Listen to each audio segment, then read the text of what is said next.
Extáza.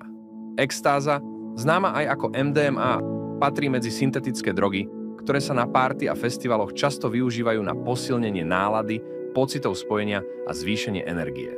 Zdá sa ako rýchla cesta k eufórii, no v skutočnosti má hlboké a nebezpečné účinky na telo i myseľ. Droga, ktorá sľubuje nekonečné šťastie a spojenie, skrýva svoju pravú tvár, nebezpečné dôsledky, ktoré môžu človeka navždy zmeniť. Pozrime sa, čo extáza skutočne spôsobuje a aký osud môže priniesť. Prvá fáza. Počiatočné pocity. Príchod eufórie a šťastia. Po užití extázy sa účinky zvyčajne dostavia 30 až 60 minút.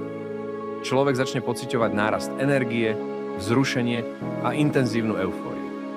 Ako by náhle všetky obavy zmizli, každý problém stratil na význame. Extáza spôsobuje masívne uvoľňovanie serotonínu, dopamínu a noradrenalínu, látok, ktoré regulujú náladu a emócie. Osoba sa cíti nesmierne šťastná, otvorená k druhým ľuďom a schopná vnímať všetko pozitívne. Toto je moment, kedy extáza očarí svojho užívateľa a necháva ho veriť, že našiel dokonalý únik. Druhá fáza. Fyzické zmeny. Keď telo reaguje na drogu S pocitom šťastia, prichádzajú aj zmeny na fyzickej úrovni. Užívatelia pociťujú zrýchlený tep, intenzívne potenie a suchosť v ústach. Telo začína fungovať na hranici svojich možností, pretože extáza zvyšuje krvný tlak a tepovú frekvenciu. Často sa objavuje neukojiteľný smäd a nutkanie piť veľké množstvo vody. Ale nadmerný príjem vody v kombinácii s oslabenou schopnosťou tela regulovať soľnú rovnováhu môže viesť k nebezpečnému zníženiu hladiny sodíka v krvi, čo môže byť smrteľné. Telo v podstate reaguje, ako by čelilo stresovej situácii, no pod maskou eufórie sa tieto prejavy ľahko prehliadnú. Tretia fáza. Zmenené vnímanie a ilúzia bezpečia. Počas vrcholu účinkov extázy dochádza k výrazným zmenám vo vnímaní. Hudba sa zdá hlbšia a prenikavejšia. Svetlá vytvárajú magické obrazce a každý dotyk má zvláštnu intenzitu. Na tanečných parketoch sa zdá, že všetci sú súčasťou jednej veľkej skupiny, kde neexistuje strach, hanba či nepriateľstvo. Extáza potláča zábrany a zvyšuje empatiu, čo môže byť nebezpečné.